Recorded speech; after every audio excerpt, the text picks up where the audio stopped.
All right, an early morning assault in Oshawa ends up with a man allegedly setting fire to a Simcoe Street home. This street is usually busy, but closed right now for this investigation. Our Tammy Sutherland just arrived at the scene. A very strange series of events, Tammy, and very foggy behind you here. Yeah, very foggy. And what we have learned so far about this home is that it does have historical meaning here in Oshawa. So the home itself is connected to the McLaughlin family. They have very deep historical roots here in Oshawa and in the auto industry, of course, that started here in Oshawa. And apparently this home was owned by Robert McLaughlin, built in the 1800s initially. And right now, as you can see, it is not in great shape. You can see that firefighters are there on scene. They're still pouring water on some hot spots, but the fire itself is now under control. It was at about 11:30 last night that Durham police received a call about an assault happening outside of the home itself.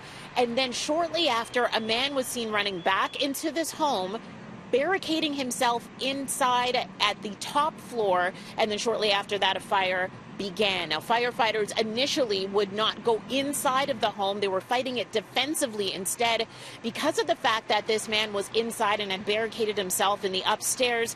They were concerned about whether or not he was armed or whether he had any weapons.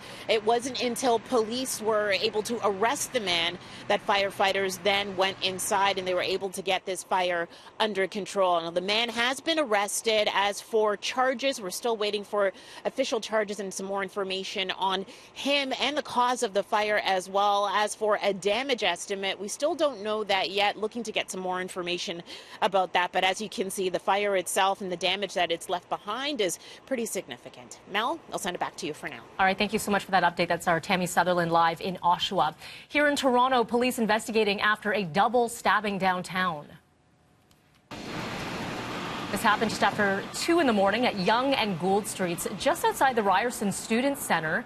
2 men taken to hospital, both with serious injuries, one potentially life-threatening. Police have not released any suspect information. A woman charged with attempted murder after a stabbing in the East End is scheduled to make a court appearance today.